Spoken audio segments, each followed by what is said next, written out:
and that's what my research is involved in. So I'm going to briefly go over sort of the evolution of digital fiction, and I've put digital in parentheses here because this is kind of the evolution of any innovative form or product or industry, really. And I like that Leo had this sort of that growth of e-lit and innovation and what we play with and experimentation, and this is kind of my version of that. So we start off, and it's based on this sort of center thing here, which you can't maybe see. There we go. This is a product life cycle, which if we're introducing a new product, we introduce it, it grows, it reaches maturity, and then sort of it fades and something else takes its place. So if we transition this more to an industrial cycle, not necessarily one single product, right, that single product would move on to the next iteration of itself and repeat a cycle. So we can see this cycle. Whereas creators, we play. And I think that's a really important element particularly for digital fiction, e-lit, for literature, right? For any sort of creative medium, we play, we experiment, we innovate. And it may grow into something, something that other people share and pick up and also play with and experiment with. And if it reaches a critical mass, as we live in a capitalist society, at some point, if something has enough of an audience, somebody will find a way to make money off of it. And so then it becomes commercial. And it reaches that commercial maturity, and if it adapts and continues and it can go on in the cycle, great. If it doesn't, it dies and we move on to something else. If it was popular enough, we may get a little bit of independent uptake. And I'll show you a couple of examples of where this has happened, and then we go back into a play cycle with something new. So text adventure games are a really great example of this cycle, right? 1976, about thereabouts, we have Will Crowther's Colossal Cave Adventure, our first real interactive fiction, as he was playing. He was just a computer programmer playing around with things at night, right? Doing something for his kids. And it was popular enough, got shared around enough, that eventually a bunch of guys created Infocom. There's a great video on the BBC archives, by the way, from the early days of Infocom, where it's sort of an inside view. It's hilarious. I recommend it. Where it becomes commercial, right? Infocom was very successful until it wasn't. And the simple thing is to blame graphics, right? The graphics came into video games, Infocom dies. Well, not really. Infocom was trying to move into graphics, but there were some internal struggles and they got taken over by Activision and that didn't work so well, so Infocom dies. Graham Nelson, who played Infocom games and interactive fictions as a kid, he's a mathematician, right? And he goes, I think I could make a platform. I want to do these again. So he independently creates Inform 6, and we now have a really big field of digital fiction based on that in Inform 7 that continues to this day and is actually one of the most popular forms of digital fiction that we still have. Hypertext, same sort of thing. We, as Leo mentioned, first generation e-lit. We just share these on floppy disk. We're working with early HTML, early web, early digital interfaces. 1982 to now, still Eastgate Systems is still functioning. I don't know how well, but functioning. And we see it commercialized, right? With the sales of hypertext fiction. As that sort of starts to decline because of software obsolescence and different issues in terms of audience, Twine emerges much as Inform 6 did, as a programmer going, I want to play with this, but I don't have the tools, let's make the tool. And it is approaching commerciality. There are Twine games sold on Steam, and Twine games are quite popular on itch.io. And so it hasn't quite reached a massive popularity yet, but it is one of the key forms. So I wanted to zoom in on this, which didn't. So this is just an example. The inside is that initial cycle, right, of playing with HTML, going through story space and Eastgate, having some software barriers, having that indie uptake in Twine, where we play and we see it grow with Anna Anthropy picking it up and advocating for it around 2012. It almost died before she picked it up. And going through some commerciality, and it's still in this phase. So this is that industrial cycle of hypertext, where it then hit it sort of skipped a little bit some of the second gen stuff. Yeah, we were still working in hypertext, but we kind of went, whoo, we thought hypertext was dead there for a minute, and we were wrong. So it kept going in that cycle, thanks to some indie uptake and different things. The other places we see digital fiction, as we've seen in the previous two talks, are the two sort of threads that come together and form this valley of digital fiction. Are video games, which come all the way from Space Invaders to Fortnite, right? It's a broad range. And narratives, I've sort of loosely grouped sort of book and text stuff into sort of narrative stories, which is a terrible term for it, but we're really bad at nomenclature anyway, so why not? And we see this all the way from books, which are an awesome piece of technology. You know, I love books, we all do. But we also get things like Pride, which we've seen a lot of, and that's in pairs with Arcadia, which is a one-off app produced with the novel. And the difficulty herein lies in that both of these threads, games and books, had brick and mortar brick and mortar counterparts in terms of commerciality. You could go to a GameStop, you still have game stores, although they're dying a little bit. You still had, you could go to Best Buy, or in my part of the world it was Hastings. I don't know if anybody knew Hastings. But you could go to a game section, and that has translated then into our online digital e-commerce stores as genres, right? You can go on Amazon, Google Play, and look up games. You can go and look up books. Where do you go if you want to find Pry? We know about Pry, we find it. If you've seen a piece of digital fiction you like, instant poetry, where do you go to find these things? What do you look for in the shops that you frequent and that you expect to find them? I don't know. I've published hypertexts on Amazon, and me trying to figure out my 2 genre categories to publish through Kindle Direct Publishing is a nightmare, because there's no option for me, okay? So that makes it difficult, even though we are seeing these digital fiction texts come out in these streams. So the other question is, why bother? Why bother worrying about commerciality? Can't it just be art? And as Leo mentioned, that's a lot of what second generation ELIT was about. It was about all the experimentation, let's play with these forms, let's innovate some things, and there's absolutely nothing wrong with that. We are going to continue to do that, we will always do that.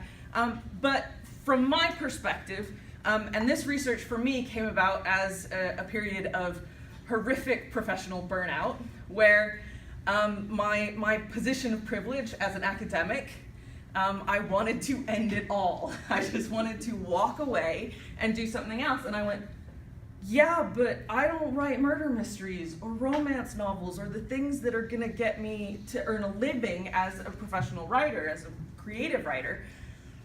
Dang, I better stick this one out so that I have a way to do it. As we've seen in the previous 2 talks, the audience is already there for digital fiction. They're already hungry for this stuff. The massive success of 17776, which is what I call it because the title is horrific to say, or what football will look like in the future. Massive viral hit last summer, right? Comes from a random, not from our crowd, it came from a sports writer who was just playing, and it was massively popular. Homestuck, another webcomic, massively popular. We see the popularity of Walking Sims, Dear Esther, Everybody's Gone to the Rapture, that are sold as games with some controversy. Perpetual Nomads does come from us a little bit, and has seen some success. And this is actually a screenshot from what Leo showed you earlier, the Lazy Cats story. So those go viral and get shared around. What's interesting is that the really massively ones that definitely you've probably heard of and seen are on an internet gift economy. They're shared, they're not for purchase, they're not commercial, they go viral, but nobody makes any money off of those except for probably the people who created the app that the Lazy Cat story is on. The other reason is that experimentation comes from a place of economic advantage, right? Throughout human history, as we cease to be hunter-gatherers, we start planting, we have agrarian societies, we move into industrialized society. This gives us more time and freedom and flexibility to pursue creative, intellectual, artistic pursuits as a society and as individuals. Yes, there are the spaces of communication and oppressed groups using art to communicate their plight. But for the most part, as human society, it's going to come from space of economic advantage. We already know that our games, tech, publishing industries are dominated by a very small proportion of voices. The publishing industry is a little bit different. It's 80% women, both behind the computer writing away and publishing, and yet when you look at the bestsellers, the money that gets made for authors and the prizes, it flips back to being overwhelmingly for white men. So we shouldn't restrict that space of creativity and innovation to people who have this economic advantage. And I count myself amongst those because I have that academic day job. I get paid to do this stuff, so I can afford to not make any money off of it, which, yay for me, but not so much for people who don't have that position of privilege. And as the academia world starts to crash and burn, we may not have that either. The other thing is that on a lot of these platforms, artists are being grossly exploited. One of the worst offenders is Wattpad, which is a fan fiction writing platform. Millions of words, millions of pages, millions of stories. There are millions of users and readers on Wattpad. None of the content creators make a dime off of that unless they quote unquote file the serial numbers off and go into the publishing realm, for which they lose their audiences because of the fan culture. That's a whole nother story. But the only people who make any money off of those millions of users are the creators of Wattpad. Same thing with Facebook, same thing with Twitter, same thing with texting stories. All of these, it's all about making platforms and then using artists' work to make money off of it, but not benefiting them. So how do we move from this internet gift economy that we've been working in for so long? We want people to see our work. We want people to read it. We want to get out there. And how do we move from that into something that will work for us? As Leo mentioned, we utilize existing spaces. This third generation ELIT notion, there are spaces already out there. Walking sims are utilized, they're coming from the indie gaming industry, and they are using things like Steam, Amazon, Google Play to sell their work. We expect to pay for a walking sim. A walking sim is a piece of digital fiction. It really is. But because it's got a label that we understand and that we expect to pay for, we hand over our cash for it, that it's called a game. We see a lot of apps, obviously. The difficulty still with the app stores is that genre category. Does it go into games? Does it go into book? I think when I looked up Pry earlier this week, it was under Word in the iTunes store. So it's very, these categories are very weird and inconsistent, and they're one-off. Everybody's creating their own stream to their audience, and it's little tiny streams spread everywhere instead of one big one where an audience can dip their paddle in. One thing that I'm trying in my creative research is, I've called it my Hyperbooks project, is I've gone the other way to the other stream, the non-game stream, because I am by history and bent a creative writer. I write fiction. Is I'm using the hypertextual capabilities of ebooks to create hypertext that can be sold as ebooks on Amazon, on Barnes & Noble, on any independent bookstore. So I have a series of those available on Amazon, but you can go to my website and download them for free. I have a position of privilege. I don't care if you pay for them. I just would love them to be read. And also, through Wonderbox Publishing, I'm happy to work with anyone who wants to do the same thing. I have the publishing stream set up. I'm happy to work with anyone who wants to do what I do with ebooks and create hypertext that can go onto Amazon, that sort of thing. So feel free to contact me if you're interested there. We need to reach out to audiences. And the first thing is, I think the thing that we have the hardest time with. We spent so long doing second gen ELIT and innovating and experimenting. We're 40 years beyond our audiences. Most people, and if I'm wrong on this, tell me, but most people, when I tell them that I write digital fiction, they go, oh, you write ebooks, like 50 Shades of Grey, right? Not 50 Shades of Grey. Or, oh, and once you explain it a little bit, oh, it's like Choose Your Own Adventure, but on computer, right? Sure. They don't know what we're doing at a basic level. So if we're doing all of these super experimental, crazy stuff that we love to see at the exhibits, at these conferences, and all these sorts of things that get us going, we've left our mainstream audience behind. I mean, the cat story is what they're gonna pick up and read, and just a little bit of innovation to kind of get them moving. Our first video game was Pong. It was not Fortnite, okay? So, we've got to try to get there. We need to embrace mobile platforms more.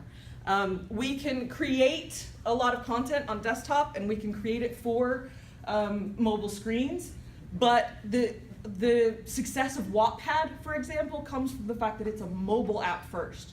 People write and read on their mobiles. And Twine doesn't work great on mobile platforms. These different things don't work great, and we have huge populations that only work on mobile platforms, especially in different countries with different various access to digital. We also need to embrace the whole reviews, marketing, social media, share, get on it. I've started a podcast through Wonderbox, which next season we're open to guests. We want guests coming in and doing interviews and things like that. So if anybody wants to be on our podcast, do contact me. But in order to get some awareness out, and part of the Reading Digital Fiction project that I did with that was PI'd by Alice Bell and Astrid Enslin was about getting audiences to understand digital fiction and see what it is. So those sorts of public engagement are kind of necessary. And then creating new spaces and new expectations. Discoverability is still our key issue. We have terrible nomenclature. What do we call it? I call it digital fiction. It can be called e-lit. It can be called interactive fiction, although I think that's a subgenre of digital fiction. It's a mess. And it's not going to get solved anytime soon until it just has, again, that critical mass. We need marketplaces. We need that big stream where people can go. Because right now, if you found 17776 on Twitter or Facebook or something, and you go, I want more of this, where do you go? We know we've got the electronic literature collections, we've got the ELD, but those are for us. Those are not for your texting stories audiences. And so we need something where people can go to find these things. And we need to allow for non-gift economies. We need to be willing to buy digital fiction, encourage our libraries to set up e-lit sections.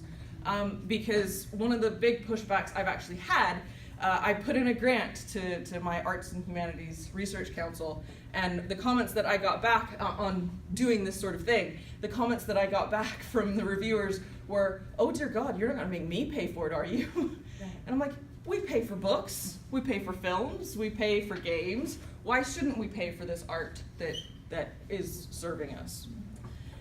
So again, as part of my practice-based research, the next project that I am doing serves two of my threads.